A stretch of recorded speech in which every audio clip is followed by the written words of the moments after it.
মৃত্যুর মুহূর্ত ফেরেশতার আগমন। রাত গভীর, চারদিকে নিস্তব্ধতা। একজন মানুষ শুয়ে আছে বিছানায়, শ্বাসপ্রশ্বাস ধীরে ধীরে থেমে যাচ্ছে। চারপাশে পরিবারের কান্না। কিন্তু সেই মানুষ জানে না, আজ তার শেষ রাত। আজ সে পৃথিবীর চিরতরের বিদায় নিচ্ছে। আজ তার সামনে দাঁড়িয়ে আছে এমন কিছু, যা সে জীবনে কখনো দেখেনি। ফেরেশতার আগমন। রাসূল সাল্লাল্লাহু আলাইহি ওয়াসাল্লাম বলেছেন, যখন একজন মুমিন বান্দা দুনিয়া থেকে বিদায় নেয় এবং আখিরাতের দিকে এগোয়, তখন আকাশ থেকে সাদা মুখ, ঝকঝকে কাপড়ে মোড়া, জান্নাতের সুগন্ধি হাতে নেওয়া রহমতের ফেরেশতারা তার সামনে আসেন। তারা সূর্যের মতো উজ্জ্বল হয়। এই ফেরেশতারা আসে মুমিনের মাথার পাশে বসে। আর আসে মালাকুল মাউত, মৃত্যুর ফেরেশতা। সে বলে, হে পবিত্র আত্মা, বেরিয়ে এসো, আল্লাহর মাফ ও সন্তুষ্টির দিকে চলে এসো। তখন রুহু এমনভাবে বের হয়, যেমন পানির পাত্র থেকে এক ফোঁটা পানি গড়িয়ে পড়ে। তারপর সেই রুহুটিকে তারা কফুরে ভেজা জান্নাতি কাপড়ে মোড়ায়। জান্নাতের সুগন্ধিতে সে রুহু এত মিষ্টি হয়ে যায় যে ফেরেশতারা বলে, কি সুন্দর এই রুহু, এটা তো অমুকের রুহু, এবং তারা তাকে আসমানের দিকে নিয়ে যায়। অন্যদিকে এক ফাসিক, এক গাফেল ব্যক্তি, তার মৃত্যুর সময় আসে। ফেরেশতারা কালো মুখে আগুনের কাপড় হাতে তার সামনে দাঁড়ায়। মৃত্যু ফেরেশতা বলে, হে অপবিত্র আত্মা, বেরিয়ে আয় আল্লাহর গজব ও শাস্তির দিকে। তখন তার রুহু দেহে আঁকড়ে ধরে, বের হতে চায় না। ফেরেশতারা জোর করে ছিঁড়ে রুহু বের করে, যেমন কাটা গাছ ভেজা পশমে আটকিয়ে টান দিলে ছেড়ে। এটা এত কষ্টদায়ক যে সে বলে উঠতে পারে না। তাকে আগুনের কাপড়ে মোড়ানো হয় এবং তার দুর্গন্ধ ছড়াতে থাকে, যে গন্ধে ফেরেশতারাও ঘৃণা করে। মৃত্যু সময়ের সত্য দৃশ্য, কেউ দেখে ফেরেশতা, কেউ দেখে জাহান্নাম। রাসূল সাল্লাল্লাহু আলাইহি ওয়াসাল্লাম বলেছেন, যখন কেউ মারা যায় তখন তার চোখ আত্মার পিছু পিছু তাকায়। সহিহ মুসলিম। তাই আমরা দেখি, অনেক মানুষ মৃত্যুর সময় চোখ বড় বড় করে তাকিয়ে থাকে। তারা দেখছে এমন কিছু যা আমরা দেখতে পাই না। কেউ দেখছে নূরের ফেরেশতা, জান্নাতের সুগন্ধি। আবার কেউ দেখছে আগুনের ফেরেশতা, কালো কাপড়, ভয়াবহতা। একজন মুমিনের রুহু বের হয়ে গেছে। মৃত্যুর ফেরেশতা তার রুহুটিকে তুলে দিয়েছেন জান্নাতি সুগন্ধি ও কাপড় দিয়ে মোড়ানো এক অলৌকিক পাত্রে। এবং এখন শুরু হচ্ছে তার আসমান অভিমুখে যাত্রা। রাসূলুল্লাহ সাল্লাল্লাহু আলাইহি ওয়াসাল্লাম বলেন, মুমিনের রুহুকে আকাশে নিয়ে যাওয়া হয়। প্রত্যেক আসমানে ফেরেশতারা জিজ্ঞেস করে, এ কোন পবিত্র রুহু? তারা বলে, এ অমুক পুত্র অমুক, সে ছিল আল্লাহর প্রিয় বান্দা। প্রতিটি আসমান খুলে দেওয়া হয় তার জন্য। ফেরেশতারা একের পর এক তাকে অভ্যর্থনা জানায়। আসমানে পৌঁছানো মাত্র সেই রুহের নাম ইলিভিনে লেখা হয়। এটি সেই মহাসূচি যেখানে জান্নাতীদের নাম লেখা থাকে। তারপর ফেরেশতারা বলেন, এখন ওকে পৃথিবীতে ফিরিয়ে দাও, কারণ আমি তাদেরকে এখান থেকেই সৃষ্টি করেছি, এখানেই ফিরাবো এবং এখান থেকেই আবার উঠাব। সূরা তাহা, আয়াত ৫৫। তারপর সেই রুহু ফিরে আসে নিজের কবরের দিকে, কারণ সেখানে হবে তার জীবনের পরবর্তী অধ্যায়, কবর জীবন। অন্যদিকে একজন গাফেল, অপরাধী, পাপী মানুষের রুহু যখন বের হয়, তাকে কালো কাপড়ে মোড়ানো হয়। তার রুহু এতটাই দুর্গন্ধময় হয় যে ফেরেশতারা কাছে আসতেও চায় না। আকাশে পৌঁছানোর চেষ্টা করলে আসমানের দরজাই খুলে না। আল্লাহ তাআলা বলেন, তাদের জন্য আসমানের দরজা কখনোই খোলা হবে না এবং তারা কখনো জান্নাতে প্রবেশ করতে পারবে না, যতক্ষণ না সূচের ছিদ্র দিয়ে উট প্রবেশ করে। সূরা আল আরাফ, আয়াত ৪০। তখন ফেরেশতা বলেন, এ রুহু শয়তানের মতো অপবিত্র, একে নিচে ফেলে দাও। সেই রুহুকে আসমান থেকে এমনভাবে ছুঁড়ে ফেলা হয় যেমনভাবে একটি নোংরা বস্তুকে নিচে ফেলা হয়। এরপর সেই রুহু কবরের দিকে ফিরে আসে, কিন্তু তাকে দাফনের আগে থেকেই শুরু হয় ভয়াবহ পরিস্থিতি।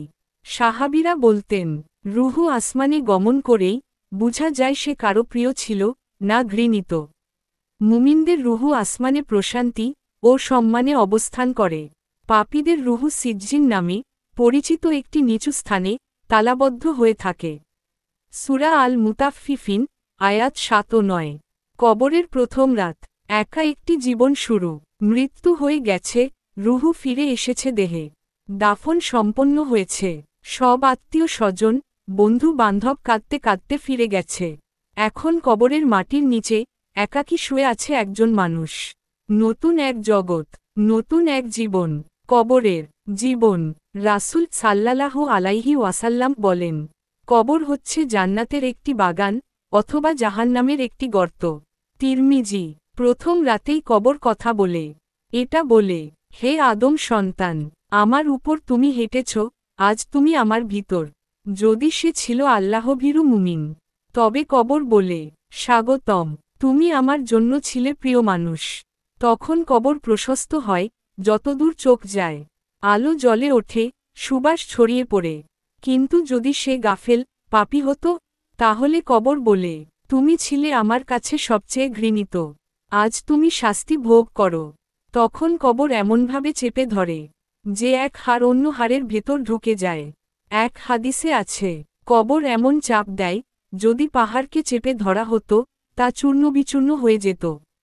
মৃত কি শোনে? হ্যাঁ, রাসূল সাল্লাল্লাহু আলাইহি ওয়াসাল্লাম বলেছেন, তোমরা যখন কাউকে কবরস্থ করো এবং ফিরে যাও, তখন সে শুনতে পায় তোমাদের পায়ের শব্দ। বুখারী। সে চায় সবাই একটু থাকুক, একটু পাশে দাঁড়াক। কিন্তু কেউ শোনে না। সে এখন সবকিছু দেখতে পায়। ফেরেশতারা আসছে, মুনকার ও নাকির। তারা বসায় মৃতকে। প্রশ্ন করে, তোমার প্রভুকে, তোমার ধর্ম কি, তোমার রাসূলকে? মুমিন সহজেই উত্তর দেয়, আমার রব আল্লাহ, আমার দিন ইসলাম, আমার রাসূল মুহাম্মদ সাল্লাল্লাহু আলাইহি ওয়াসাল্লাম। তখন আসমান থেকে ঘোষণা হয়, সে সত্য বলেছে। ওর কবর প্রসারিত করো, জান্নাতের দরজা খুলে দাও। জান্নাতের বাতাস ও সুবাস আসে। সে কবরেই ঘুমায় বিয়ে করা নববধূর মতো প্রশান্তিতে। কিন্তু গাফেল পাপী ব্যক্তি, সে উত্তর দিতে পারে না। জিভ কাঁপে, মাথা ঝাঁকেও, কিন্তু কিছু বলে না। আমি জানি না, মানুষ যা বলেছে তাই বলতাম। তখন ঘোষণা হয়, সে মিথ্যা বলেছে। তার জন্য কবর সংকুচিত করো, আগুনের দরজা খুলে দাও। জাহান্নামের আগুন ও বিষাক্ত বাতাস আসে তার কবরের মধ্যে। তার সাথে দেখা করে ভয়ঙ্কর রূপধারী এক লোক, যার চেহারা নোংরা, গন্ধ ভয়াবহ। সে বলে, আমি তোমার গুনাহ। কবরের ভিতর যখন আলো নিভে যায়, তখন শুরু হয় এক অদৃশ্য শাস্তির সময়। যারা দুনিয়াতে আল্লাহর হুকুম অবজ্ঞা করেছে, যারা নামাজ বাদ দিয়েছে, মিথ্যা কথা বলেছে, অন্যায় করেছে, তাদের জন্য কবর হয়ে ওঠে আগুনের গর্ত। হাদিসে এসেছে, কবর এত সংকীর্ণ হয়ে আসে যে একজন ব্যক্তির হাড় অন্য হাড়ের মাঝে ঢুকে যায়।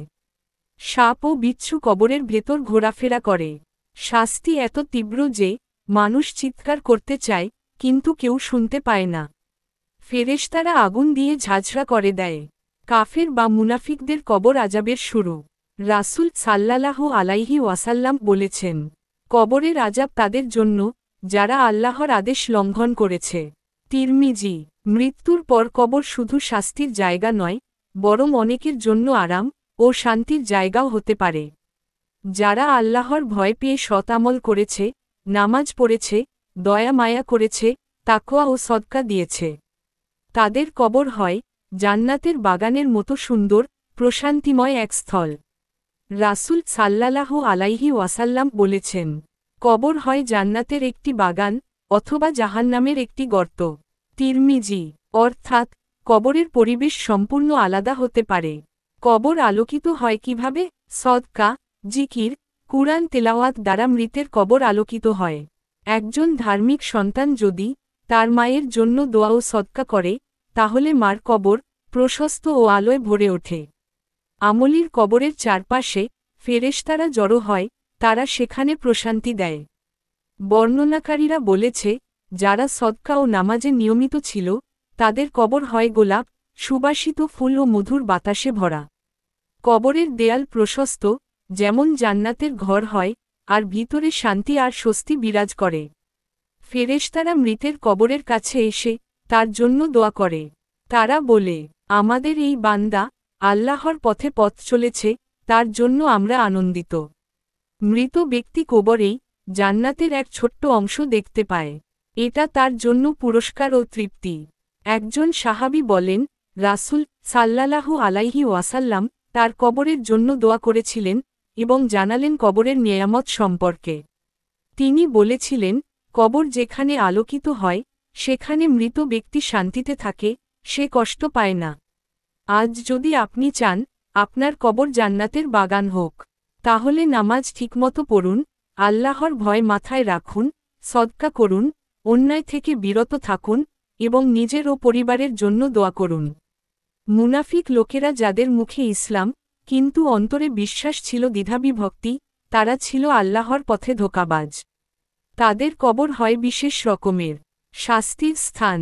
রাসূল সাল্লাল্লাহু আলাইহি ওয়াসাল্লাম বলেছেন, মুনাফিকদের কবর হবে জাহান্নামের আগুনের একটি গর্ত এবং তারা তার শাস্তি থেকে মুক্তি পাবে না। সহিহ মুসলিম।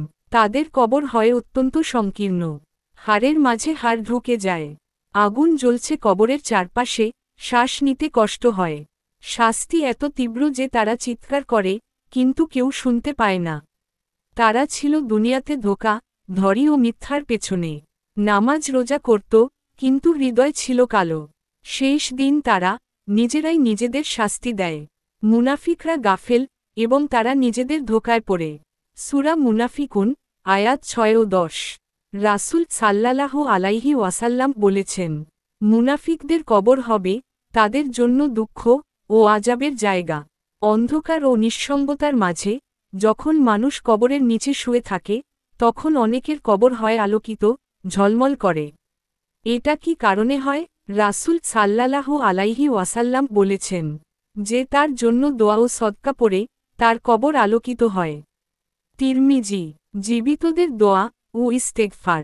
মৃতের জন্য চালানো সদকা ও মুমিনদের দোয়া। মৃত যখন জীবনের মাঝে সৎ আমল করেছে, কুরআন তিলাওয়াত করা হয় তার জন্য। একজন পিতা যদি তার মৃত সন্তানের জন্য সদকা দান করে, দোয়া করে, সেই সন্তানের কবরের চারপাশে আলো ঝলমল করে, কবর প্রশস্ত হয়, জান্নাতের বাগানের মতো হয়। আল্লাহ তায়ালা সদকার মাধ্যমে মৃতের ওপর রহমত বর্ষণ করেন। ফেরেশতারা সেখানে নেমে এসে প্রার্থনা করে। এটি মৃত ব্যক্তির জন্য শান্তির বড় এক নেয়ামত। রাসূল সাল্লাল্লাহু আলাইহি ওয়াসাল্লাম বলেন, যে ব্যক্তি মৃতের জন্য দোয়া ও সদকা করে সে তার জন্য লাঘব ও আলো তৈরি করে। মৃত্যুর পর মৃত ব্যক্তির জন্য সবচেয়ে বড় সহায়তা আসে জীবিতদের দোয়া, সদকা ও আমল থেকে। একজন মৃত ব্যক্তি নিজের আমল নিয়ে স্বয়ং সংরক্ষিত, কিন্তু জীবিতদের আমল তার জন্য পরিপূরক। রাসূল সাল্লাল্লাহু আলাইহি ওয়াসাল্লাম বলেছেন, যখন কেউ মারা যায় তখন তার সমস্ত আমল বন্ধ হয়ে যায়, কেবল তিনটি ছাড়া: সদকায়ে জারিয়া, উপকারী জ্ঞান এবং সৎ সন্তান, যে তার জন্য দোয়া করে। মুসলিম। জীবিতরা যখন মৃতের জন্য কোরআন তিলাওয়াত করে, দোয়া করে, সদকা দেয়, মৃতের কবর প্রশস্ত ও আলোকিত হয়। কবরের আযাব লাঘব পায়। মৃত ব্যক্তি জান্নাতের অংশ থেকে প্রশান্তি পান। সদকা অবশ্যই আল্লাহর সন্তুষ্টির জন্য হতে হবে। দোয়া করতে হবে আন্তরিক ও বিশ্বাসের সঙ্গে। পিতামাতা, ভাই বোন, আত্মীয় স্বজনদের জন্য বিশেষ যত্ন নেওয়া জরুরি।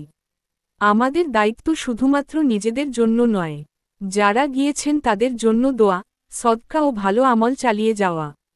সর্বোত্তম আমল হল মৃতদের জন্য দোয়া ও সদকা। আপনি আজ জীবিত, আগামী কবে হারিয়ে যেতে হবে কেউ জানে না। সুতরাং আমল করুন, অন্যের জন্যও দোয়া করুন। একবার আমরা মৃত্যুবরণ করলাম, এরপর শুরু হয় কবরের জীবন, যা কিয়ামত পর্যন্ত চলতে থাকে। জান্নাতি মুমিনেরা কবরের মধ্যে স্বপ্নের মতো প্রশান্তিতে বিশ্রাম নেন।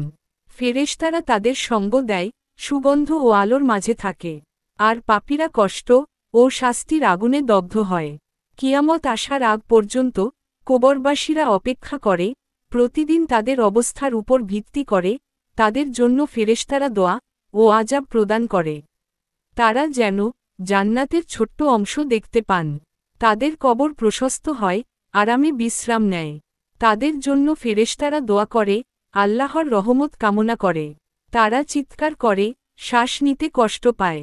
কবর সংকীর্ণ হয়ে আসে, ফেরেশতারা তাদের উপর কঠোর শাস্তি প্রদান করে। রাসূল সাল্লাল্লাহু আলাইহি ওয়াসাল্লাম বলেছেন, কবরই মানুষের প্রথম ঘর, সেখানে আরাম বা কষ্ট পাবে। তিরমিজি। আমাদের জীবনে আমল করতেই হবে, যাতে কবর আমাদের জন্য জান্নাতের বাগান হয়, আর কিয়ামতের দিন ভালোভাবে উত্তীর্ণ হই। এই ছিল আজকের ইসলামিক কাহিনী। যদি গল্পটি আপনার হৃদয় ছুঁয়ে যায়, বা আপনি কিছু শিখতে পারেন, তাহলে একটি লাইক দিয়ে আমাদের উৎসাহিত করুন। আপনার মতামত কিংবা পরামর্শ কমেন্টে জানাতে ভুলবেন না। এমন আরও হৃদয়ছোঁয়া ইসলামিক গল্প পেতে এবং দিনের বার্তা ছড়িয়ে দিতে আমাদের চ্যানেলটি এখনই সাবস্ক্রাইব করে ফেলুন। ইনশাআল্লাহ আমরা একসাথে সত্য ও শান্তির পথে এগিয়ে যাব।